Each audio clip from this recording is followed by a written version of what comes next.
Sarado ba? Yeah, you may proceed now, Professor Ana. Okay, thank you so much, Ka Eric. Media friends, fellow citizens of the country, ladies and gentlemen, good morning. My opening statement will be short. And also, I think si Kamentong nilatag naman niya lahat ng mga kailangan ilatag kung bakit tayo nagkakaroon ng media forum na ito at kung bakit din kailangan natin mga manawagan sa ating gobyerno at sa ating presidente when you talk about issues related to war or related to EDCA at yung interference and ng Amerika at yung ating tinatawag nga natin na foreign policy na very much leaning to the United States and beholden to the United States. So my opening statement will be short because I need also to do other things at the moment. And by the way, at the moment, I'm not in Beijing, but in another place. Okay, just for the record. Okay. Today, I am here participating in this media forum with a message of peace and sovereignty, a message that echoes the sentiments of many Filipinos who yearn for a future free from the shadows of foreign intervention in the internal and external affairs of the Philippines. The theme of our gathering today is no to US BBM war, no to EDCA, United States stay out. Our nation, the Philippines, has a rich history marked by resilience, courage, and unwavering spirit of independence. Throughout the centuries, we have fought for our right to self-determination and independence, and we have earned our place as a sovereign nation. In this spirit, we must assert our stand against the presence of foreign military bases on our soil. The Enhanced Defense Cooperation Agreement, or EDCA, has been a topic of intense debate and concern. While proponents argue that it strengthens our national defense, we must critically assess the broader implications. The establishment of U.S. military bases under EDCA places our country at the forefront of geopolitical tension that are not our making.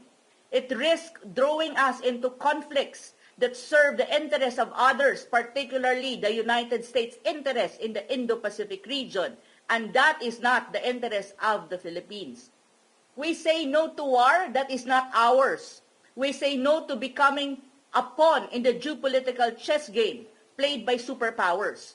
Our national security should be grounded in policies prioritizing peace, diplomacy, and mutual respect among nations. The presence of foreign military bases undermines our sovereignty and compromises our ability to chart an independent course for our nation. Our opposition is not rooted in anti-American sentiment per se, but in a firm belief that true security and stability are achieved through peaceful means, not military might or not military intervention coming from a superpower like the United States. We respect the United States as a friend, but friendship does not mean allowing ourselves to be entangled in their conflicts or in the conflicts of the United States. True allies respect each other's sovereignty and work towards common goals without imposing their military presence in our country. We must remember the lessons of history. Foreign military bases have often brought more harm than good, leading to so many social issues and strained international relations with other countries, especially in the regions, especially countries, superpowers like China and Russia. Our focus should be on building a self-reliant defense and military system, fostering regional cooperation, and addressing the root causes of insecurity through economic development and social justice. To the leaders of our nation, we urge you to listen to the voices of your people. The path to a secure and prosperous Philippines lies in peace, not war, in sovereignty, not subservience.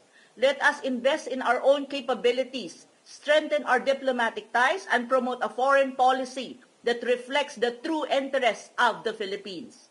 To my fellow citizens, mga kababayan ko, our voices matters. Your voices matter.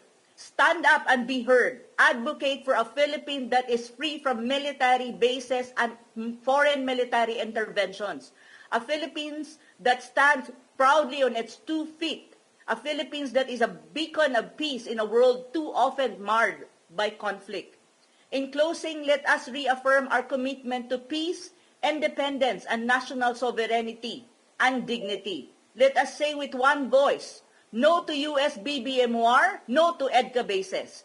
Together we can build a future that honors our past, secures our present, and promises a brighter, more peaceful tomorrow for the generations to come. Mabuhay ang Pilipinas. Maraming salamat po at magandang umaga. Maraming Back to salamat, you, Professor Ana Malindog-Oy, for a very inspiring na paninindigan para po sa isang malaya at mapagkaibigan at mapagkaisang foreign policy and foreign relations dapat ng Pilipinas na siyang direksyon ng matinong pamahalaan sa bansa natin. Thank you, ma'am, for your solidarity. And I know she will be joining one of our compatriots na pinatawag sa Senado. At mukhang tinaniman ng mga incheck ang bahay sa Northern Luzon. Attorney Harry Roque cannot be present today kasi may mga incheck na nanahuli doon sa bahay niya. He's now attending a Senate hearing, no? Pero dito tayo